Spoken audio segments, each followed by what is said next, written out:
What's going on, man? Welcome to the show, Sports and Hip Hop with DJ Mad Max, Independent Artist Hour here. This is the second one I've been doing right now. Prettyboict CT, your guy put me on from St. John's. What's going on?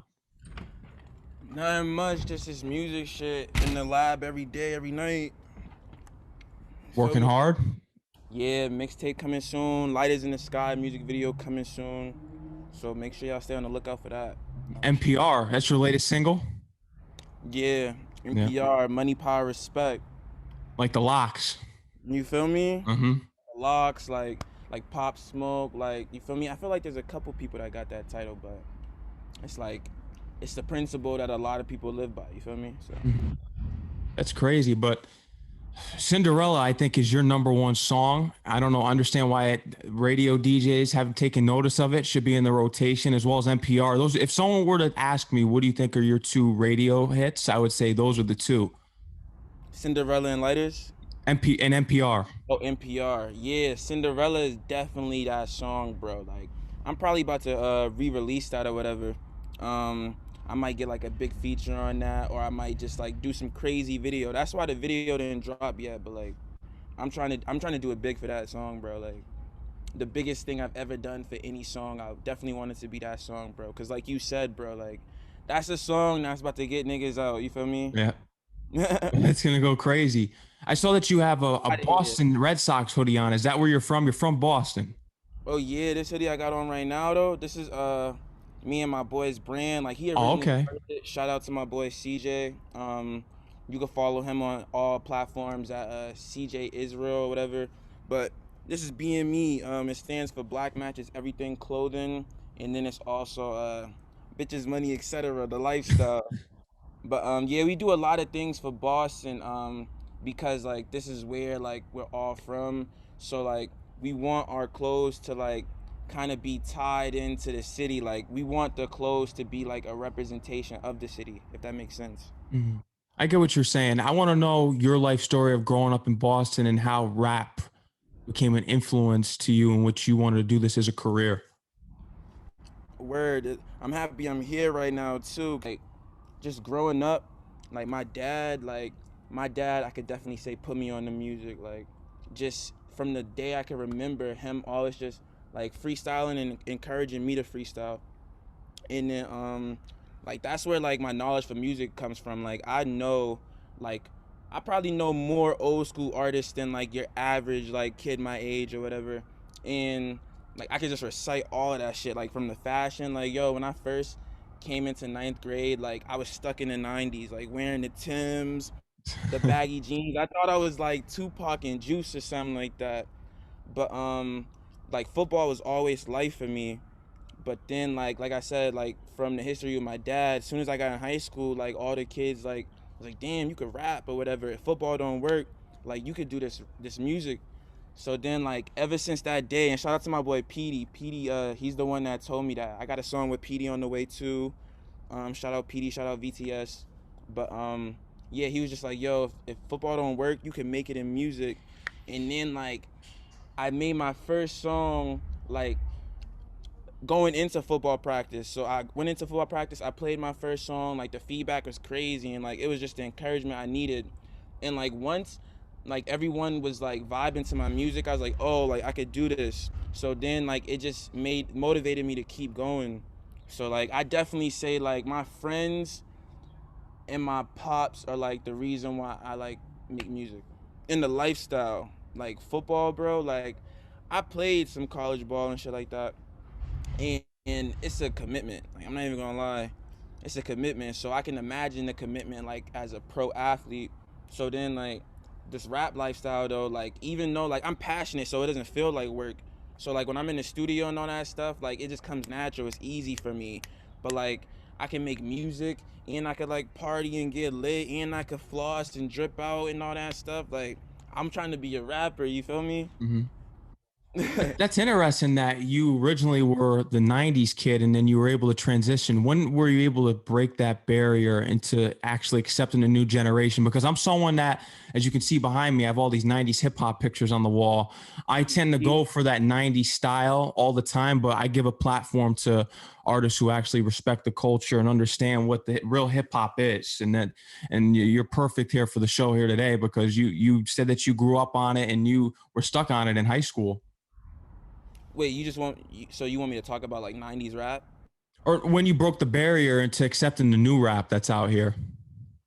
Oh, yeah, that is interesting too, because like before I was making songs, I was freestyling, and then like I just put on any beat from any era. So I was definitely and I feel like that helps me now, like be versatile because I was rapping like 90s flows. I could sing too, like I fuck with the melodies Mhm. heavy. I feel like I broke into like a new wave of rap, like I'm gonna be honest, like that little era when like Uzi and all the SoundCloud rappers came out, like I feel like that's like what kind of influenced me to like start making my first song that I put out. Cause I like was into music like when I was dancing before I started rapping, like, and I was like the same feeling I wanted to give back to other people. So I'm like, yo, when I make music, I want people like I want my music to move you, like I want like you can't help yourself but like move a little bit like when my music comes on. So I like to say lit, like I give off that lit vibe. That's how I categorize my music. Even though it's changing now, like I'm doing a lot of stuff now, like serious, conscious stuff, pain, lit, melodic singing, like even like soca type, like reggae type beats. Like I'm even playing around with that now. But I would definitely say like that mumble rap era is when I like transitioned or whatever, because I also knew there that it was like less about what you were talking about in that era. I feel like real music's coming back, but like when that first happened, I was like, hey, like I just need a crazy beat, you know, and that shit. I be freestyling, so I don't have to write, even though I was writing and like I be freestyling everything now, but like I was just like I don't really gotta like be too lyrical or whatever, and like for the most part, like you listen to my music, like it's kind of catchy. Most of my songs are like catchy and like off rip. As soon as the beat drop, like I'm trying to get your attention. NPR, that's the one that's catchy to me. That's why I said that's one of the radio hits. Same with Cinderella. There's something about those hooks, and when you start going with the melodies, that's what should be on the radio. And I can hear that you have that inspiration from Lil Uzi Vert. I mean, I used to listen to him a little bit in high school, a little bit. I mean, I'm tapped into what the young kids do out here, of course, but Mm-hmm. at the end of the day, I want the young artists out here to recognize where the greatness came from that 90s and 80s style when Holding that. rappers were actually competitive. And you throw some drill rapper on a beat, a 90s beat, they can't flow with it every time. And it's Mm-mm. crazy because it gets to the point where you have to split you guys up into different genres because some of you guys don't even know how to rap. That's the Hey, thing. You know what I mean? like some of these rappers can't even like freestyle, and like I look at like dudes like Busta, like for example Busta said like you can't be the greatest MC of all time if you had help with your pen. That's That's one true. thing. A lot of these new artists, like yo, shout out my boy Tosh, like he made the beat for NPR, Cinderella, and every song I have. Shout out that man, he made the beat for Pop Smoke, What You Know About Love. I know you heard that song. Hmm. And he from Boston too. Fucking but like yeah, some of these so-called rappers like can't even freestyle. Like if you get help with your pen, me being around these dudes, like there's writers, like for real, like some of these rappers really have writers, and like some of these rappers were writers before they were rappers. So like that's one thing.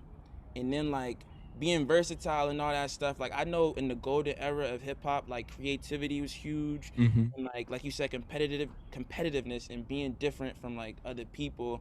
And that's just one thing that's just like washed now. I feel like it's coming back, but like I feel like everyone's trying to be like safe. You don't want to do too much out of the lane of what rap is today, like, so I definitely agree with you on that, bro. Yeah. I agree with you on that. You're different. I mean, you're someone that could help bridge the gap between the artists that you even collaborate with in the future, because I'm sure, the way you're moving, you'll probably move to greater things soon, and especially in the Boston scene, because there's probably a lot of artists out there that just don't get exposure. I've had a few Boston artists on my show, Independent, Clarko, a few other ones, Sekou, shout out to them. You guys have a great independent movement out there, but I mean, if you guys got some more spotlight, I mean, Millie's is like one of your biggest artists right now out of Boston, who's starting to make some noise. Yeah, Boston is definitely underrated. It's like a lost city when it comes to music, cause like there's mad stuff in Boston. Like Boston's number 1 in a lot of stuff. Like we could talk about sports, we could talk about healthcare, college, all that type of stuff. But like music is just one of those things. Like there needs to be more unity amongst the people in Boston for that to really, I feel like, take off. But like there's a lot of politics in Boston. Like there's a lot of politics, but like what people might not know is that Boston has mad people in the game behind the scenes. Like producers, like yo, like I just told you about my boy Tosh, like shout out my boy like Dark Boy and all of them. Like we got dudes in the city that are making beats for Uzi, Drake, Pop Smoke, like literally all the artists that y'all can think of, like they get their beats from Boston. I can't make this up. Managers, like I know like Machine Gun Kelly's manager, like shout out to Irv, he's from Boston. Like I think Favi manager, I don't even want to say that, but like I just remember when I was in the studio one time, like it was a dude there like that was making the connections to get my boy from Boston on a song with Favi. So like there's just mad people behind the scenes. And then we also got the OGs, like I'm in Roxbury, like New Edition and Bobby Brown and them is not too far from me. Like so it's definitely like it's definitely a lot of talent in Boston, and I think it's getting better. Like I said, I think everything is getting better. The music, the scene, all that stuff. Just people like using their brain. Like shit, we have tools that we need to use to like let's be like Atlanta. You feel me? I Why do you wish think I. it? Why do you think Atlanta is so popping, and how do you think in ways Boston can follow that trend and be able to put you guys back on the map? Because you guys got legendary artists from there, and I mean, I don't know if you want to call Mark Wahlberg, Marky Mark, a legendary artist, but I mean, as far as actors and entertainers go, he put Boston on the map. I seen some crazy shit about Mark Wahlberg. I'm not even gonna lie. Like, yo, if you Google this man, like he has a whole page of on hate crimes. I did see that, which is crazy. And he was like a rapper. Yeah, bro, Marky Mark, you feel me? He was like trying to be a sex symbol and stuff. He definitely like put Boston on the map or whatever. He put the other side of Boston on the map. That makes sense. He did. From There's Dorchester. there's two sides to Boston. You hear a lot about racism, and then you hear about the other side of Boston, which there isn't any racism. Which Boston has an interesting story, and like you said as well as I did, it doesn't get enough spotlight. I think Boston has an interesting story that isn't told enough. And yeah, like just because you said that, like I wanna put some spotlight. I can't think of her name right now, but like I'm sure people viewing this definitely know who she is. But a young girl just was like lynched in Boston, bro. I can't make this up. Like, and bro, the news is not even covering the story. Like, this shocks me. Like, I never thought I would be alive when stuff like this happens, but it probably happens more than you think and just gets pushed under the rug. Cause like I was talking to my grandmother, bro, and she was like, a girl died. And I was like, did you know what really happened? And she didn't even know. And I'm just like, how does everyone in the world not know about like this story? And they're still like investigating and stuff.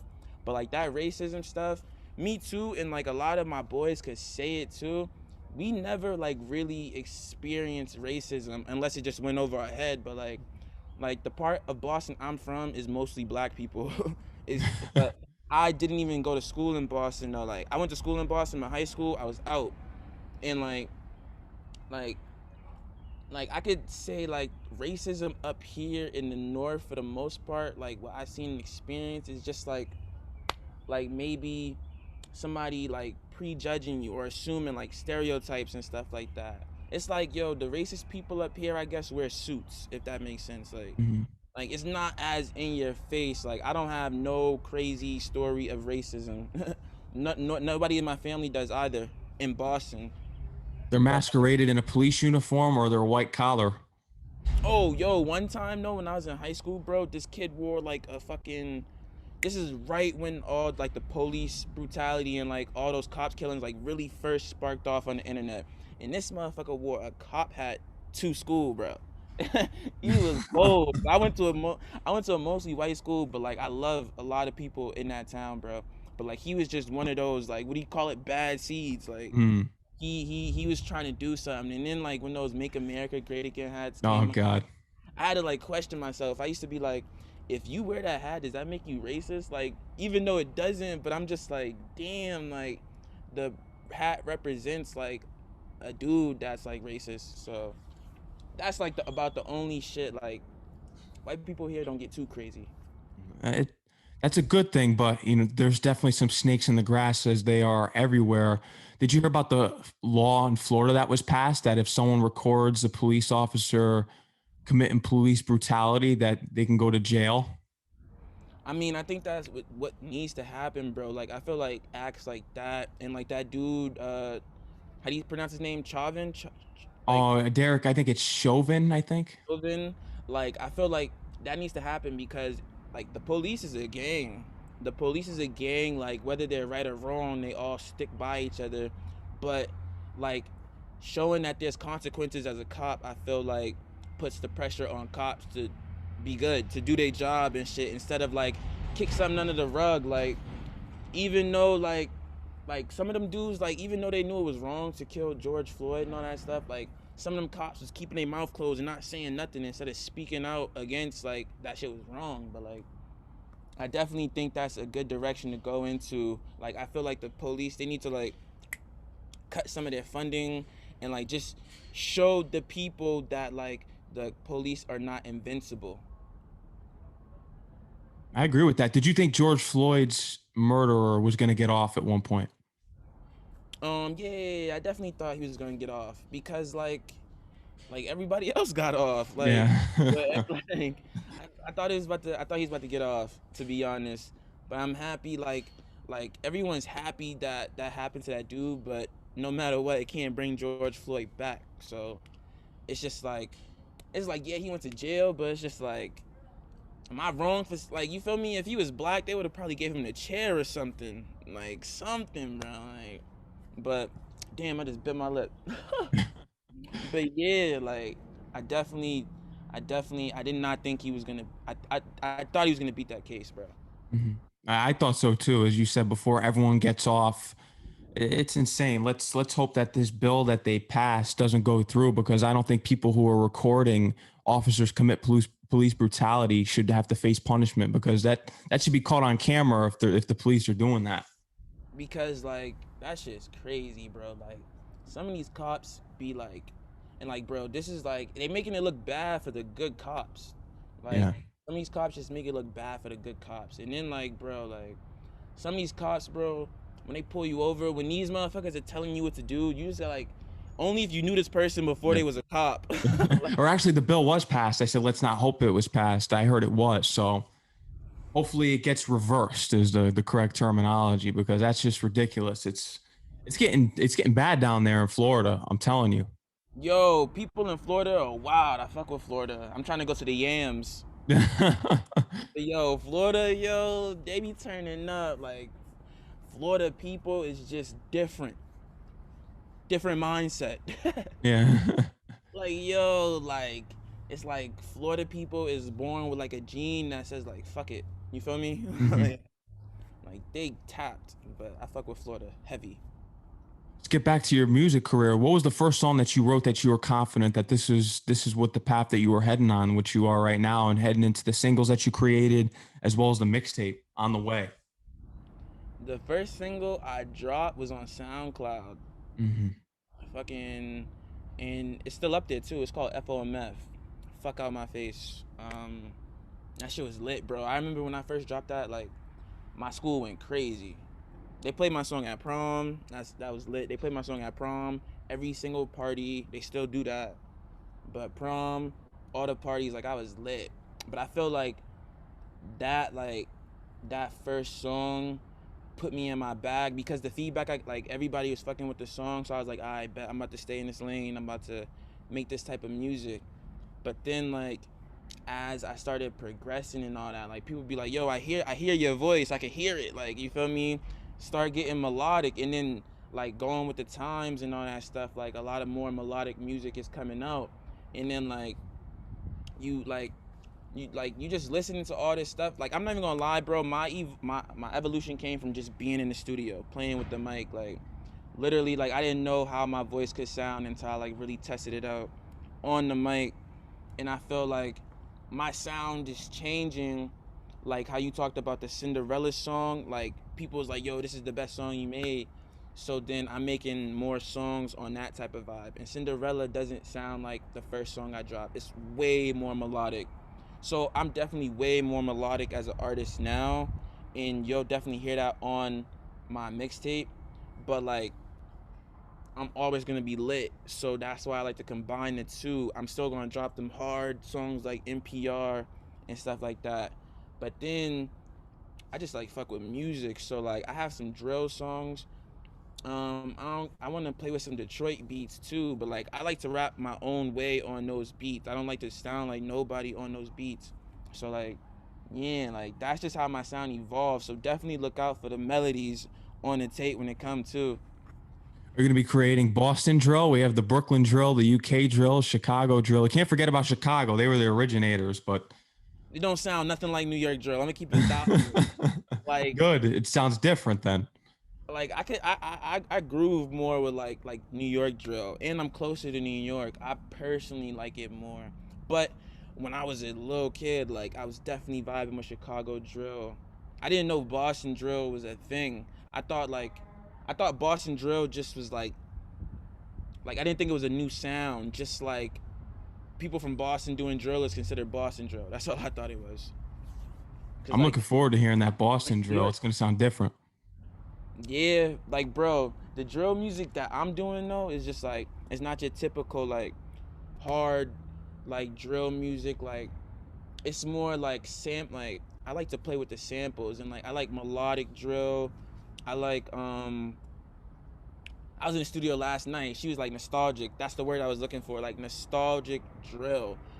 Like it gives you that like vibe, but then like the bass line and the 808s just makes everything lit. Like that's what I like. Like it's calm at first, and then out of nowhere that shit just get mad lit. So You'd be the first one to break that out on the scene. Is there other artists tapping in with this Boston drill, or are you the first one, you think? um I definitely heard like I feel like the world, or especially like East Coast up north, people in general are trying to do drill. Like I don't think I'm gonna be the first one to. I know I'm not gonna be the first one to do drill in Boston. Like ever since Pop Smoke in New York and all them did drill, like bro, there's a lot of people just trying to like do what they do. Hmm. So like as soon as drill, like when Pop Smoke and them came out, like I heard mad people just trying to do drill and shit like that. That's how But hip hop's changed. Look at back in the day. Tupac didn't sound like the East Coast, and Snoop Dogg didn't sound like the East Coast. That's the problem. Is that when there's a trend in hip hop, the whole country, even probably the whole world, tries to follow that one trend. That's why we don't have any more differences and people that like stick the out. social media and shit, and like Yeah. like not even on like music, like everyone tries to like every people be scared, like even in fighting and all that stuff, like someone is quick to pull out their phone, so like people just try to like not do too much and just act the same, like they don't want to be the outcast. Like I seen that shit too many times, like, and that's just not me. I never been that type of person, so that annoys me, like when I see like people not trying to break out and like be an individual.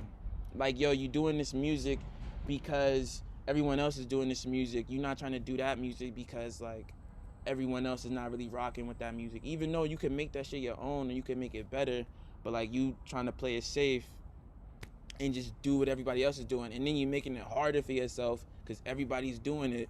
Yeah. Now you competing with more people. Crazy. That's why it's best to create your own sound and stick to your own lane pretty much. Nah, for real. Like definitely stick to your own style, create your own lane, like because in the end, like people, your fans is gonna fuck with you for you. Like if you doing drill or whatever, like I'm pretty sure like some of the people only fuck with like New York rappers because they associate it with like Pop Smoke and Favi. Yeah. Instead of like people really like liking their music, for them they listening to it for the person that's on the song or like because they close to that other person. Like that's how I feel. They're the two figureheads, and the rest are just emulating copycats. And pretty much, it's not like they don't make good music, but it's you got to give it back to the creators. Pop Smoke and Favi made it hot. Yeah, and that's why Smooth L took off. He was the first dude I heard being melodic on drill beats. Like, Hmm. and then as soon as he did that, he was like he took off. He tried to be different. Like everybody else trying to be in. Everybody else is not as tough as they make themselves seem. Like yo, everybody on the song is a gangster.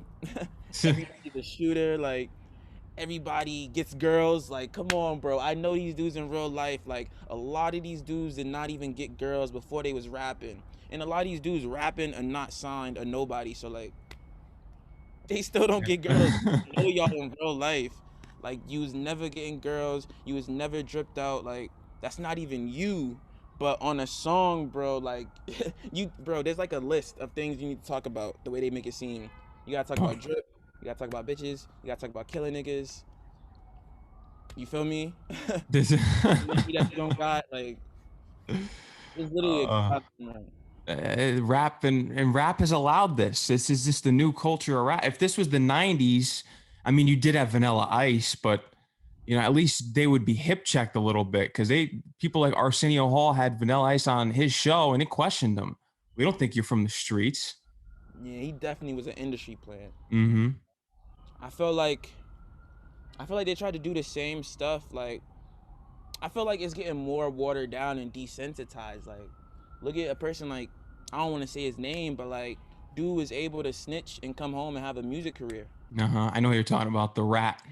Yeah, so it's just like it's not as like thorough as it was back in the day. Like I mean, it definitely I guess creates a opportunity for more people to make music, and then that's the thing, bro. Like I be watching Wallow a lot, like $1 million worth of game, and he was just like, yo, there's 8 billion people in the world. Fucking, I mean, like at least 1 million of them is gonna fuck with you for you. So like that just goes to show like you don't have to like be like everybody else. And then I did the math the other day with one of my homies. I forget who it was, but they was just like I don't know the exact numbers, but like if you have a certain amount of followers and it was under like a million followers, or it was like under even 100,000 followers, I think. And you sell merch to those followers, bro, like you can get rich, bro. So it's just like if you make music for you and your audience, bro, and they really fuck with you, like look at Cardi, bro. Cardi got a cult fan base. He don't even make music, and they still gonna go crazy for him because they really fuck with him. So if like people was just doing shit for them and their audience, bro, like that's what makes them loyal. They only fuck with you because of your music. Mm-hmm. Like so you don't have to like do all that other stuff, and you could still be a rich man, bro, off of your music and your fans, bro.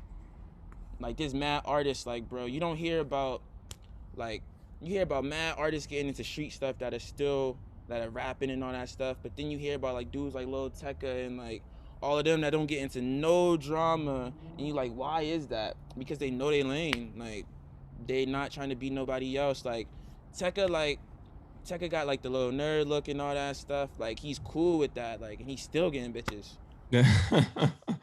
He did it his own way. It's his own lane. That's what you're doing here. And what if there's something that you could say to the fan base that you're building right now off of Instagram and SoundCloud? What is something that you can let them know about yourself, and what is going to be your own lane? Can you repeat that one more time, bro? My fault. Yeah. Yeah. Something that you can let your fan base that is growing right now off of Instagram and SoundCloud know what is going to be Pretty Boy CT's lane. My lane is always gonna remain lit. You feel me? I came in the game lit. I'ma stay lit. I'ma die lit. You feel me? Fucking But I'm also gonna be opening up more like on my music, like letting y'all know who I am as a person, the real me, where I came from, my history, my past. Um, and then just like I talk about my reality. So like I'm not gonna lie, like I've been traveling a lot. Like life is pretty lit right now. Like I kind of like do what I want. I'm not where I want to be, but I still do what I want to do. And so like I talk about that. Like my reality is just like what I see. Like not right now, but like I be amongst bitches, littiness. You feel me? Always vibing. Like I really smoke or whatever. I was trying to link my boy to. I was trying to have one sparked for this interview, but it is what it is. I just finished doing something for my grandma, anyways. But like that's basically like, bro. I'm about to. You can expect my truth. You feel me? Expect my truth, and like it's lit. Could we expect you to go against the grain, let's say for one song, maybe on one of your projects, albums, or mixtapes, whatever you do in the future, to try a 90s beat, a 90s, is it per se boom bap beat? Oh, a '90s beat. I mean, you could definitely like. You definitely like. I feel like if I'm on like a radio station or something like that, and they want me to freestyle on one of those type of beats, like you'll definitely see me freestyle on one, because I'm not ducking from no freestyles. And then I definitely could go against the grain. I could definitely do that. You gotta do it all the time, but once. I try to tell artists that they say that they love the old school. Go, try it once, and they're just not having it. And I want to see someone that actually respects that old school, because you were engaged in it up until high school and the freshman. You still are, but you broke the mold, and then you eventually understood the mumble rap game. Now, the trap, the drill. You've studied all subgenres of hip hop. So I'm curious if you would break that genre, that not per se like genre, but that barrier one time for your album, to let your fans know I can really rap if you want to see me. Nah, yeah, and you know who I feel like did stuff like that? Didn't Juice World do stuff like that? Like he kind Not of. even. I'm going to tell you right now. I did not listen to Juice World's discography like that. I only heard Lucid Dreams. I was not tuned in, because here's the thing. I heard Lucid Dreams. He sounds like everything else on the radio. So so my expectations are, if I hear Juice World and that's that song that I hear on the radio, I'm not gonna feel like going back, because it's gonna be, oh, his whole playlist sounds like that. I could probably be wrong. You could probably tell me right now his Yeah. playlist wasn't like that, and I wouldn't be surprised. But that's Woo. probably why I wasn't tuned in too Oh, much. nobody tuned in right now is a Juice World fan. Yeah. RP Juice though, but Yeah. yeah, bro, y'all could definitely expect me to do something like that. I was gonna say, hey, y'all better reach out to that man Tosh. Tell him to make me some boom bap beats. You feel me? He makes all my beats, bro. We Shaq and Kobe. You feel me? Dre and Snoop. So like every beat I'm spitting on is right now is coming from Tosh or whatever. Like so y'all could definitely expect me to like do some boom bap. I'm gonna need an OG on the song though. I'm gonna need like they don't even know what I'm talking about. I might need like meth on there. You feel me? Method Or Man. red. I might need Right. Yeah.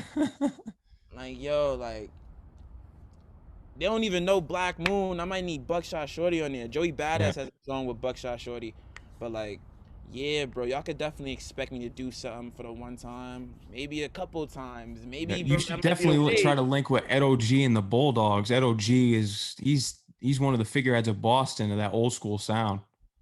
Yeah, I definitely got to tap in with him. Definitely got to tap in with him. But like besides boom bap, you can expect to hear me like doing like some reggae soca type, like not Okay, yeah. even changing my voice, but like that type of beat behind my voice.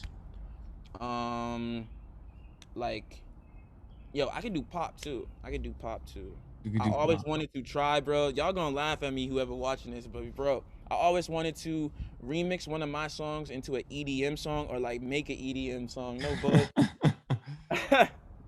I feel like that's like that Sway Lee lane. Like I feel like Sway Lee's music is like he can do pop. Like that Spider-Man shit he did, the Sunflower John. Like I could do that type of stuff too.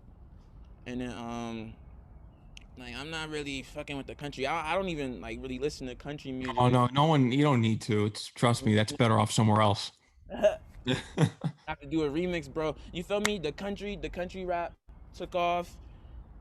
I feel like the rock rap took off. Like, what are the other genres to? I felt the dude, the Uno Dos Tres dude, he did like some Mexican shit or whatever. I'm trying to think of like other lanes that you can incorporate like hip hop with that could like take off. Like, what's the next subgenre of hip hop? That's a good question. I couldn't even tell you. I mean, it's especially with you have some good innovators in this generation. At the same time, you have a lot of vultures who don't know what they're doing. They're just copying everyone on social media. So it's difficult to say if there's going to be someone that innovative to create a new genre of hip hop. But I'm curious, and it seems as though you're thinking of some, and I think you could probably come up with something because a lot of these artists and watch, you'll get pissed off because you'll come up with something and you'll all of a sudden you'll have 30 other artists in the game Back in trying my to copy. flow. Back in my whole shit, bro. But nah, I mean, yo, I was talking about that yesterday with my boy too. It was just like, that's like, I'm 50-50 with that. Like, half of me is like, damn, like, niggas is like stealing and biting my style. But then half of me is like, I influence somebody to do something, to like strive for something, and it just goes to show my influence. So it's like two birds, one stone. Like, it don't matter. It's gonna happen. It's gonna happen. I already seen it happening, you feel me? Niggas start rapping, everybody started rapping, all that stuff. But like, it's low key, like, bro, a lot of people from our communities though, like, it's like hoop or rap, you feel me? Mm-hmm. So it is what it is. Everyone tries to be a celebrity. Rapping's not meant for everyone. Just the same thing as I don't think radio is meant for everyone. Everyone and their mother has a podcast nowadays. I mean, disgusting. I had to go to school and earn a degree in broadcast journalism, and everyone and their mother thinks they're a broadcaster. Give me a break. You know, I mean, you really have to be invested in it, invest in your craft and what you're doing right now. You're just starting that now because, you know, you're someone that I can, you know, see right through, and it's 100% legit. You grew up on the 90s. You understand both sides of the ball. You want to create a new subgenre of rap. You recognize that social media is taking over the game in so many ways in which artists just copy everyone's style. It takes off right away. So you understand the industry already, and now it's just all about making your name out there and putting Boston back on the map for Sure. young artists, especially. There's a lot of talented young artists coming out of Boston. I think people should 100% put Boston under the microscope because they're missing out. You got to start looking for that young talent. DJs aren't even DJs anymore because I mean, it's not even about how they play the music, in which they don't even mix and scratch anymore. Like that gets on my nerves to a point. But what about breaking out that new artist? Because if you're going to play the music, play the new artists. That's my gripe, because a DJ, you're supposed to introduce new artists to the world. You're supposed to tap in and say, who's the upcoming talent? I mean, I'm Yeah, doing they it. don't even Where's do all the mixtapes no DJs at more. Hot 97 and Power 105 doing it? I mean, what's up? But they're getting paid by these record labels to play garbage, and it's not fair for everyone. Bro, see, everybody don't even know that, bro. Like, I was talking to my boy about that yesterday too. Like, the people in the spotlight, bro, there's money behind that machine. Like, Mm-hmm. the only reason that person is in your face is because they paid to be in your face. Like you said, bro, you know who's really real and who's really not. Like, bro, this whole radios, even on Apple and Spotify, bro, like they be paying for their picture to be front and center and all that type of shit. Like, that shit is lame. But I 100%. understand it. I understand it. Boston DJs, bro, we need to bring the mixtapes back. Oh yeah, that would help you guys out too. I mean, the mixtape wave went away because now we no longer have hard copies of anything. I'd still love to go and buy a mixtape CD from a DJ, or just go find one at my local variety store, or bodega that I used to live by when I was living in my old town growing up. You know, that was hip hop to me, buying those CDs, getting those CDs, those singles that no one even had first. And that's how hip hop has changed in so many ways. Nah, that's a fact. But I was saying like putting out like, or not even mixtapes, like playlists on Mhm. like some of the streaming platforms. YouTube, you could create a playlist on YouTube and put up and coming talent. I might start doing that actually. I might do that. Do you have visuals on YouTube? Because I'll add you to it. I need your Instagram and everything because I know it was set up through your friend through St. John's. I'll be dropping the interview on Instagram Shout ASAP out either today Hefe. or tomorrow too. Shout out that boy Hefe. But yeah, I got some content on YouTube. But I was just out there in New York not too long ago filming a music video. I'm about to take over YouTube this year. Yeah, good, good. Get the For real. content out there. That's the main thing. Is a lot of these artists don't have internet presence, and you're just starting out. You've been doing it for a few years, like you said, in high school and probably even before then. But the internet presence is what really matters for an artist. You build up your portfolio on YouTube and all these other social media platforms. Get out there as much as you can, that's when maybe these machine labels will take notice. But I'm tapped in way before to what other artists are doing because that's what I do. I have so many independent artists that I need to have on the show, and I just been so backed up with the regular interviews that I do, and I'll be doing more of these independent ones. And you were the second one of the main ones because I did the call to all artists in February of artists, tap in if you got some talent, hit me up. I had some that were good, and then I had some ones that were just, this is just someone fronting for the gram. Yeah. You aren't someone that's doing that because we'd see you doing that. And I don't even have your Instagram account to see that. I just went straight off of what you had on iTunes and what your friend at St. John's told me. It's crazy, but keep doing what you're doing. And you have a mixtape on the way. When is this mixtape dropping again for the people who may be tuning in late, or if they just want to hear it again on the playback? So there's no official date on the mixtape right now, Mm-hmm. but y'all can expect a single called Brothers Different Mother next Tuesday. Okay. All platforms, you feel me? This is more of like a deeper song, like I was talking about earlier. Like I'm talking about my truth, I'm talking about my past. Um, I'm talking about like my homies. It's a pain beat. It's not even a lit type of beat. Like it has a fast tempo, but it's a pain beat, and I'm really like melodic on it. Like I'm really singing and like showing my voice on this one. So Fire. you look out for that. Um, Mixtape definitely dropping this year. No official date on it yet, but y'all can expect at least 2 visuals next month. I'm gonna say that. And then you can find me on all platforms at Prettyboict CT. Boy with an I, not a Y. Hey, make sure you go check them out. You're gonna have some summer anthems too, I'm sure. Hell yeah. Know that. Mm-hmm. Bro. It's only getting bigger and better, bro. Bigger and Mm-hmm. better. I got to get into the sports talk now. Yeah, I saw that you got the hoodie on. You're from Boston. I'm assuming that you're a Red Sox fan, football, probably Patriot fan. Which is in all fairness, at least you're not a bandwagon. You're actually from the place. Yeah. And I'm gonna say for basketball, you're a Celtic guy. So I love all my hometown teams. That's number one. I'm always support and root for my team. But my favorite player in the NBA is LeBron, so I'm a Lakers fan. But I'm still a Celtics fan at the same Okay. time. You feel I me? I I just hope they don't respect it. cross paths, if that makes sense. I hope they don't cross paths, and whoever is in the finals, that's who I want to win: Celtics or the Lakers. Football, definitely a Patriots fan. Um, we just need a quarterback. I was happy when we got Cam too. I was real You happy got when Mac Jones drafted in the draft last week. I saw from Alabama. I wanted the other kid from Ohio. Oh, Justin Fields. Yeah. I wanted Justin Fields, but we'll see. We'll see how he do. He had the top receivers in college. The dude from Alabama, so Yeah, he did. That's why I was I wish we could I have was a got some little leery Cam on him. He didn't have much. He had all the. It's like a pro football team around him, but for I don't know, real. maybe a pro quarterback. But at the same All time, his receivers got drafted before him, right? yeah, they did. Like yo, uh, they did. Heisman on his team, Heisman winner on his team, like. But baseball, I'm not even gonna lie, yo, I never made it past T-ball, like. So me and baseball, like, I'm not even really a baseball head, but I'm Red Sox. Like that's the only fitted cap I'm gonna buy. You feel me? Yeah, I get what you're saying. Baseball. I played t-ball as well, and I I never made found it to it boring baseball. to play. I'll tell you that. Never made it to baseball. I failed T-ball.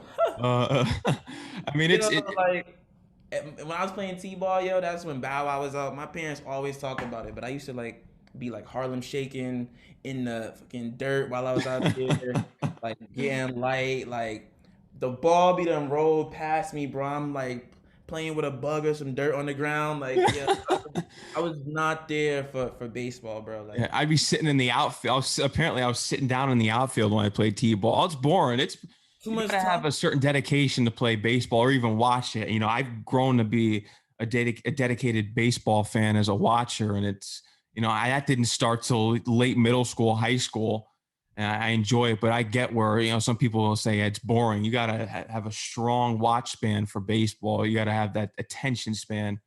For real, and that patience. Yeah, patience is key. Cause man, I get mad fidgety. Yeah, just sitting there, and it's a long game. It's a long game. If you have a I lot of time on your hands, you got to tune in. That's why like I only really vibed with football and basketball. I didn't even play soccer. I played soccer, but I quit. I Yeah, played in also same. I quit soccer. I didn't like it. There's certain sports. I love basketball when I was younger. I even played golf when I was younger. I just couldn't. I couldn't. Baseball. It's a lot of waiting around. A lot of waiting around. You said you played golf when you was younger. Yep. Like how old? I would say I played from the age of when I was in either first grade. So what is that, 6, all the way up until when I was in 8th grade. So I'm gonna say maybe 13.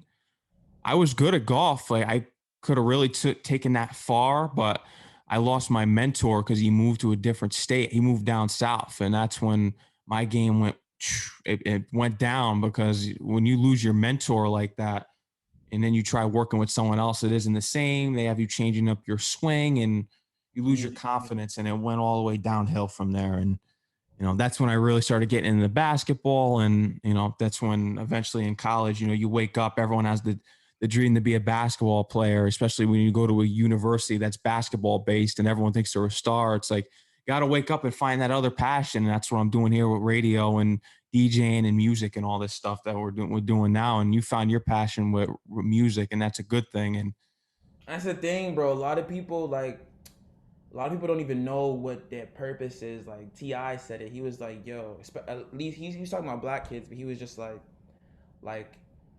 everyone has a purpose. He was like, unfortunately, like 90% of them think it's like to rap, to be a rapper. And he's just like, he was like, which is kind of true. Like, if people like explored outside of like the norm and like got out their comfort zone, like, you never know what you could really be in love with, what your true calling is. Like, you feel me? Like, you talking about you was golfing at 6 years old, like that. I didn't even like what I don't know yeah, nobody who golfed when they was 6 years old where I'm from, and I'm bet if it was introduced to people like when they was younger, like more people would have done it. That's the yeah. thing too. That's what I want to do too. Like that's what I definitely want to do for my community, bro. Like I just want to introduce mad stuff to like the kids at a young age. Cause Mhm. like, bro, if I was introduced to music and all that stuff at a young age, like would I even have liked football or whatever? Mhm. It's Yo, I'm it. doing an interview, bro. Can I call you back? My fault. All right. This nigga Makai. Say what up, Makai. What's going on?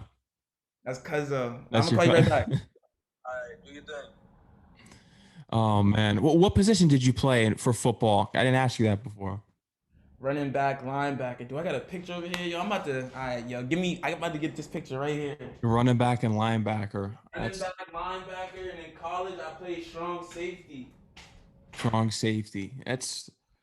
Those are 3 positions right there that you play. Which one would you say if you were to go pro that you would play? Ooh, It would be your designated position. like the position I want to play and prefer to play is running back because like I'm a flashy like dude and like offense is flashy. You get to make people miss. I love that. I love being in the end zone. That's my favorite thing in the world. But like Derrick Henry. with my speed and my body build, like realistically, if I went to the league, like I would be on defense. Like I'm taller than most running backs. Like I'm 6'1", and then like long lanky arms and all that stuff. Like I don't got a lot of weight on me. Like so if I was to like just muscle up real quick right now and put on some weight, like I would look like a Cam Chancellor. But yo, you feel me? Running Here we back. go. That's history right there. That's you when you're playing football when you're younger. Shout out to everybody in this picture too. These my dogs, my boy. I'm right here. I'm right here. You feel me? Cheesing and whatever, bro. Before my page was like music, bro. My whole page is just pictures of me playing football, bro. Videos, all that. Now, either on defense, did you ever stiff arm anyone, or even as a running back, you can stiff arm someone? Well, defense, it's more you truck someone, but that stiff arming for a running back, do you ever have any one of those highlight plays? Yeah, bro. Yeah. My last crazy one that I remember was in prep school. Like I was really trying to do this football. So like I went to prep school like before college and all that stuff. And then I had a mean stiff arm. He was playing UNE. Um and then like I had two good stiff arms that year. The one in UNE I caught the screen, bro. And like, bro, he had me tackled and everything. Like he had his arms wrapped around me, and it was like one of them stiff arms, like a muscle memory stiff arm, cause like it just naturally happened. I naturally just like stiff armed him, bro, and like he fell to the. Dude, that video's on YouTube too. If you Bridgeton Academy, like hype video, I'm number 21. Like the video of me stiff arming this dude is on there, and then like I didn't did it all though, bro. I was working out since I was 8 years old. Like I was one of those. Crazy. Like my dad had me out there working out at 8 years old. Like while everybody else is coloring. You feel me? Like But I you was, were working out. That's what yeah, that's bro. Got feet like this, bro. My feet is untouchable. Nobody, no rapper has better feet than me. No rapper want to play 7-on-7s passing league with me. You feel me? From real, Oh, bro. But I didn't did it all, bro. When I'm on defense, bro, I be cracking. I be cracking niggas. No bullshit. Like they changed crazy. the rules though. Like, bro, back in the days, you could like just be looking at someone and then just run straight at them. But Hmm. now that's targeting or like ball be in the air, you kill somebody, or um your man got the ball, he's running and you're blocking for him. And Yeah. you, like, yo, I used to love that, bro. And now, bro, it's illegal. They throwing that flag. Yeah. Oh, anything that you do in the NFL now, you know the ref is throwing that flag. It's going to become a touch sport soon. Just a touch football. Once you're touched, that means you're stopped. That's where the play stops right there. Them boys is so much faster now. Like I feel like because the 40 time, bro. Like I remember Chris Johnson was the only person to run a 4.2, but CJ2K. every single year somebody runs a 4.2 now. I know. And he's not the fastest dude in the league no more. Like Ross, all them dudes, like bro, the linebackers are the size of safeties now in the speed of running backs, bro. Hmm. Like look at the DN, what's his name? Jadavion Clowney, yo, that boy is a freak, yo. He ran a 4.5, and that man is like 6'6", almost 300 pounds, and he's running a 4.5. He's faster than me. Like what? How am I about to run from him? That's Yeah. why I can't play running back in the league. Like It's crazy, man. Like how things have changed in football. It's insane. It really is. It's crazy. I love it though. I Yeah. love it. The league's changed, and you're in your own league now. Right now, a hip hop. You're doing your thing. You're creating your own lane, and we're gonna be looking forward to the mixtape. You got the new single dropping next week. Next Tuesday, week, CT Tuesdays. CT Tuesdays, You feel and there me? we have it. Pretty boy CT, I want to thank you for coming on the show for an interview. Yo, Since appreciate you've you been for so having real me. and genuine, you got to come back on once you drop the mixtape. I'll give you that interview 100%, man. My word is bond. And your friend from St. John's has been on. He's been on my case for a while now to get you on the show. I know I've been busy with other things, but I've been busy with just all these independent artists out here. I got to get on that with giving you guys the interviews. I've been so busy with my own schedule, especially with the station and graduation coming up, and we'll be working on getting your mixtape into the rotation, your singles, and then upcoming interviews happening. Let's wish the videos to be a success as well. Maybe they reach World Star Hip Hop. You get that You feel repost, you me? get that recognition that you deserve. I need million views, million view videos only. That's what I need. You feel Million me? views, yeah. And I'll be announcing the interview here tonight, either tonight or tomorrow, and I'll be dropping the video. I'll at you in it. And what's your at? So I know as well. So I can tag you in it. At Pretty Boy CT. Pretty boy CT. Okay, there we go. And I got your stuff pulled up on Apple Music. It's just the social media thing sometimes can be tricky. All right, pretty And boy CT. BOI, not BOY. My page look like this if y'all. All right, let me see. Let me see. I got you right now. Let me follow you right now. Let me see. But nah, bro. Thank you so much for having me on, bro. No doubt. Let me see. Pretty boy. Let me see. All right, I got you. Yeah, I just hit you on the gram. Yeah, you'll get tagged in it. I should have made the flyer, but I didn't have your Instagram. I should have asked. Your friend from St. John's. That's And it.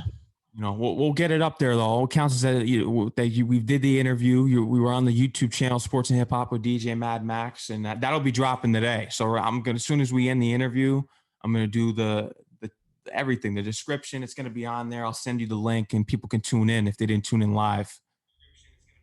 No, yeah. I had to get that little clip. Yeah. Oh man. All right, man. I thank you for coming on the show here today. Independent Artist Spotlight with DJ Mad Max, a part of Sports and Hip Hop with DJ Mad Max. Of course, Prettyboict CT. Make sure you check him out. He's straight out of Boston. Make sure you get that Boston Spotlight. Take care. Stay safe, man. We'll be in touch. Bro, be easy, gang. Yeah.